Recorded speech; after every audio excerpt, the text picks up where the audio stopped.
करता हूं।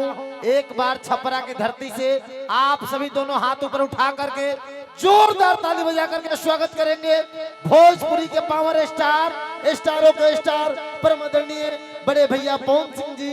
अब सुधीर भैया आ गए तो उम्मीद है कि भैया भी आ ही रहे। हाँ, स्वाति मिश्रा जी हैं, दिल से स्वागत।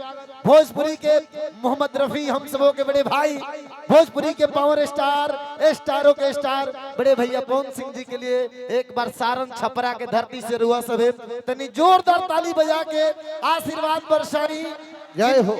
नींद नैनन से कई रात चुरावल जाई, तब कहीं गीत जाके दर्द के गावल जाई। नींद नैनन से कई रात चुरावल जाई, तब कहीं गीत जाके दर्द के गावल जाई। एह तरह रुआ सब चुप मत रही, जेह तरह हो सभी गीत गाना से रुआ सबके मनावल जाई। तब भोजपुरी के पावर स्टार, फिल्मी स्टार मोहम्मद रफी साहब के अंदाजों से जिनका आकलन भोजपुरी का अंदाज व्यक्त किया जाता है, वैसे माँ बखोरापुर के काली माँ का आशीर्वाद सदैव साक्षात जिनके ऊपर है और सती मैया का कृपा सदैव बना रहे, यही कामना करता हूँ। मैं मुकेश और तमाम युवराज सुधीर भैया, रमेश भैया हैं, सतपाल भैया और बड़े भैया पावर स्टार पवन भैया, उनका नाम रखे सत्तू भैया, प्यार से तो दिल से सभी का स्वागत, अभिनंदन। अब हम चाहम कि समय ना विलंब करते हुए अभी माइक हवाले करी, मंच के थोड़ा खाली करी रुआ सब। हम हाथ जोड़ के निहोरा करम कि मंच के पहले रुआ सब व्यवस्थित करी और साज बाज पर पूरा अपन टीम, रमगिया चाचा, छोटे बाबा और छोटे भाई शिव कुमार बिक्कू हम सबों के बीच हैं।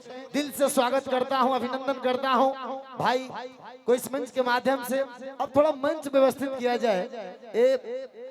बिट्टू भैया के भाई के तिलकोत्सव का ये दरवाजे पर जो कार्यक्रम रखा गया है, एक घरेलू कार्यक्रम है, मंच पर गैदरिंग ना किया जाए।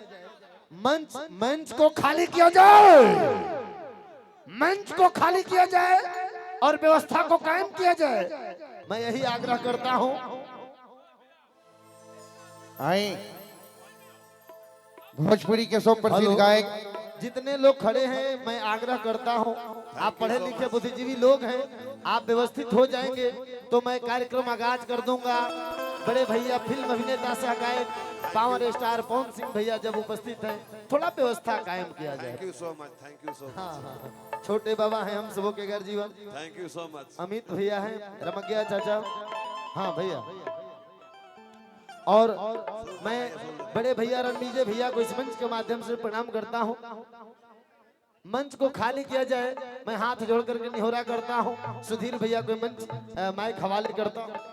भाई सब लोग बाउंसर जब भी रहो लोग नीचे चले लोग, सब लोग चली पानी से हम नीचे चले पिंटू, चला सब लोग नीचे चलो, मंच पे क्यों ना रहे, चला नील बेटा, चला चल भाई, बुला ले और गा ले तो यहाँ के लोग गाना सुन रहे हैं, गावे तो। बहुत बहुत धन्यवाद।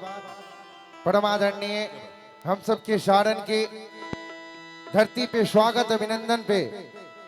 अरे भाई मंचों पर पीछे हटा, है निशान, है निशान तक।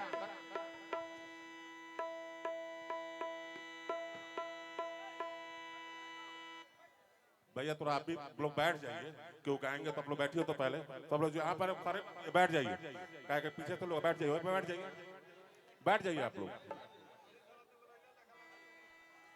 बैठिए जो भी है बैठ जाइए, जो भी है बैठ जाइए, वहां बैठने से प्रतिष्ठा नहीं जाता है।